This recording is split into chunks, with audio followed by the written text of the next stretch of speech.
今回の産業まとめ。中国も人口減少に突入？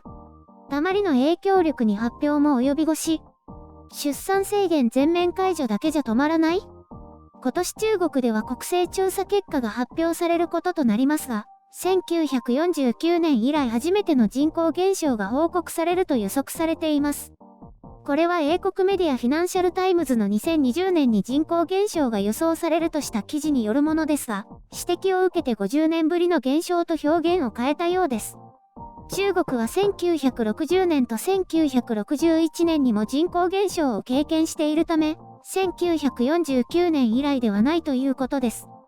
中国の人口学者は早ければ2022年にも人口減少が開始され、その時点で出産制限を全面解除するなど大規模な政策転換が必要だとしています。当初4月上旬に発表の予定でしたが、国家統計局の報道官は16日に、今回の延期は公式発表までにより多くの準備作業が必要なことが理由と話していました。国勢調査結果は極めて大きな影響を与える可能性があるため慎重に扱われているということが伺えるとされています。中国では毎年国家統計局によって人口統計がまとめられていますが、これは少ないサンプルから推測したもので、正確なものではないそうです。そのため10年に一度行われる国勢調査の方がより信頼性が高く、現実を表している数字とされているようです。また、中国人民銀行が発表した中国の人口動態変化の理解と対応という報告書では、深刻な高齢化と出生率低下について述べられました。これによると、中国の人口構造はピラミッドから長方形になり、逆ピラミッドに急速に移行するとされています。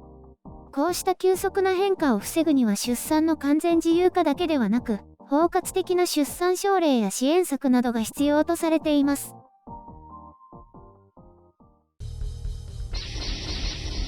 編集書簡。今回の概要。日本や韓国と同じ鉄を踏む。日本の減少は宣言のせい。50年前の人口減少について。またこういう話題を選んでしまいました。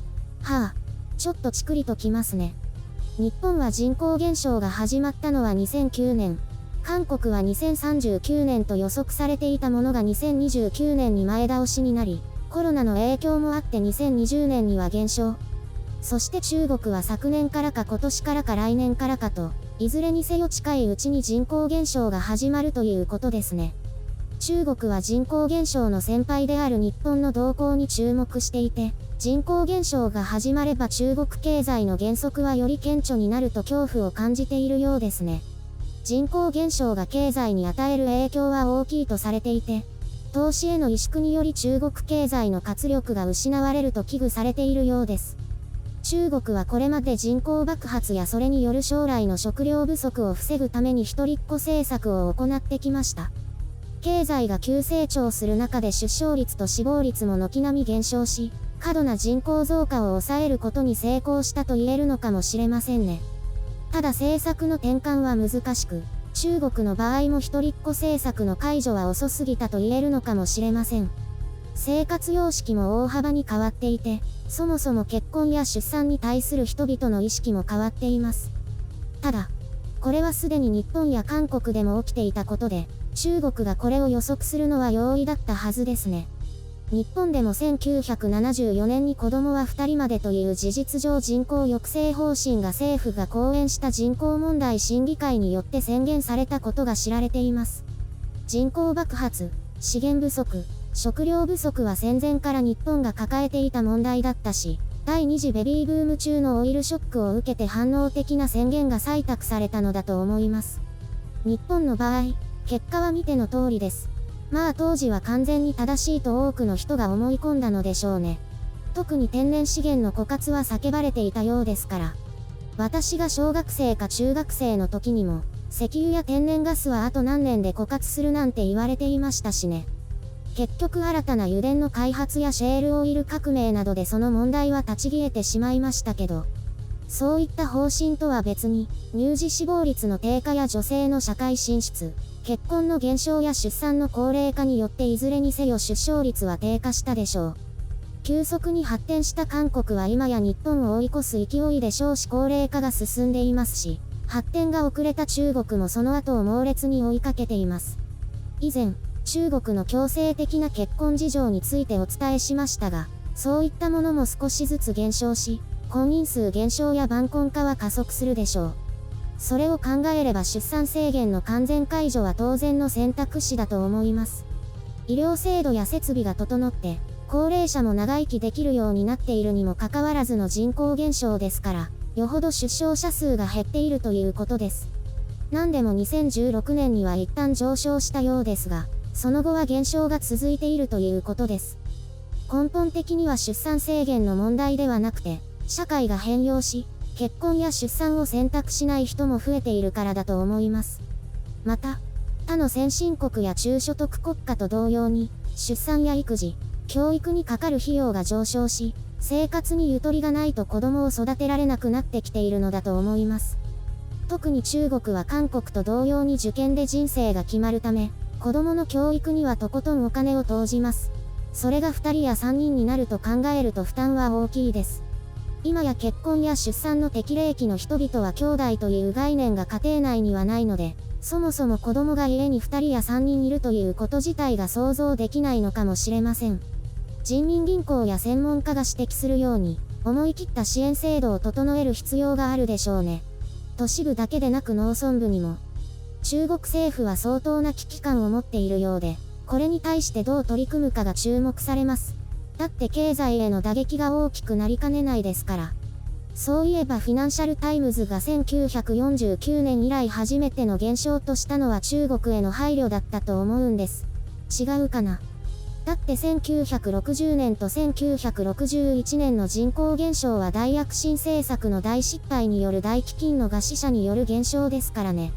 何も知らない中国の人口学者の中には、これが2年で解消されたので今回の減少も一時的としている人もいますが、それは全然違うからね。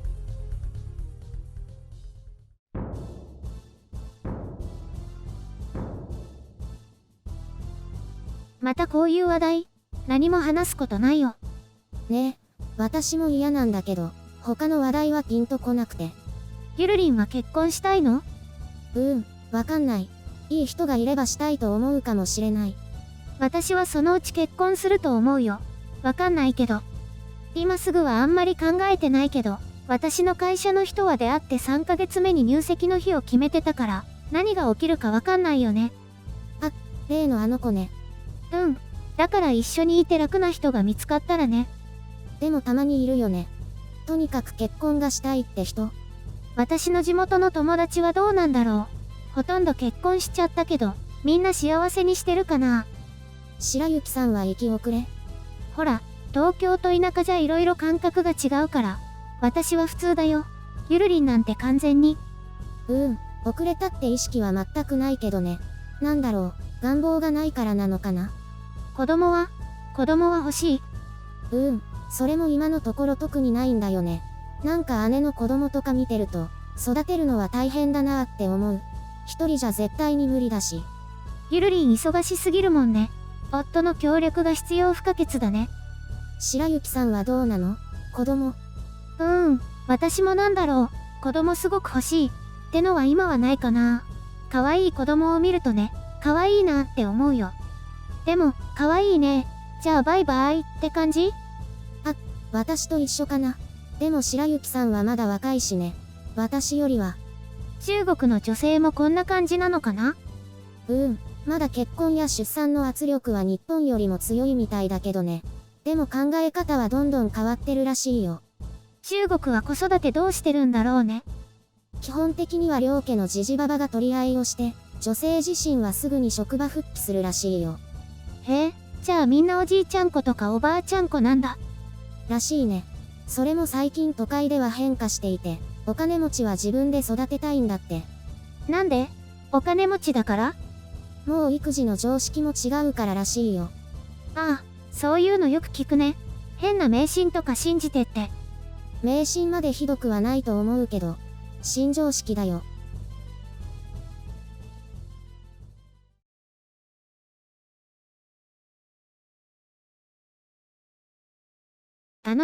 最近週に1回とかしか会社に行かないから、行くときはエスカレーターを使わずに階段を使うようにしているの。私は普段から階段だよ。そうだよね。ゆるりんと歩くと全部階段にさせられるから大変だよ。一緒だよ。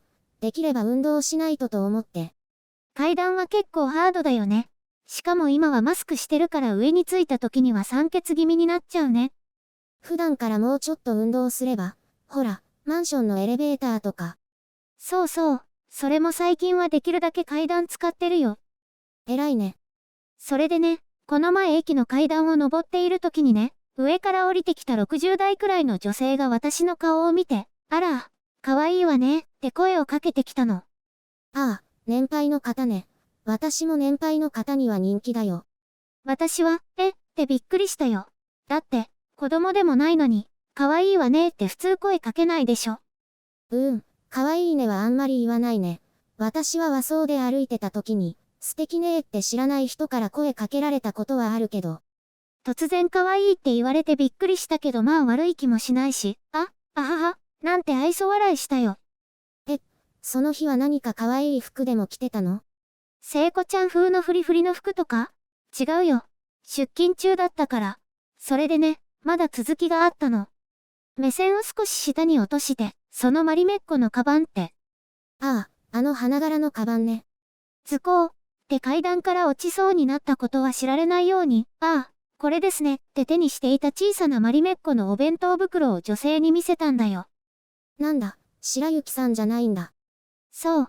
それで、私もマリメッコ大好きなのよって言いながらその人自分が持っているマリメッコの大きなカバンを見せてきたよ。すれ違いざまにその会話だけして去っていった。マリメッコって知ってる？ブランドだよ。カラフルなお花柄の模様が可愛いの。私は知ってるけど、あれなんだろうね。ただの花柄だけど、知ってる人は見たらなんかすぐにマリメッコだってわかるよね。一瞬マリメッコのことかってズコーってなったけど、でもなんか声かけてくれて嬉しかったんだ。自分が気に入ったものを褒められると嬉しいよね。声かけるのも勇気いるけど、年配の方は恥ずかしいとかがあまりないからなのかな。そうなのかな？でも、自分が好きなものを持ってたりすると声かけたくなるよね。声かけたことある？あるよ。ほら、私が Apple Watch を買った時は、Apple Watch をしている人見ると、Apple Watch してますね。私もです。ほら、って声かけてたもん。そうなの？心の中でだけでね。またそれか。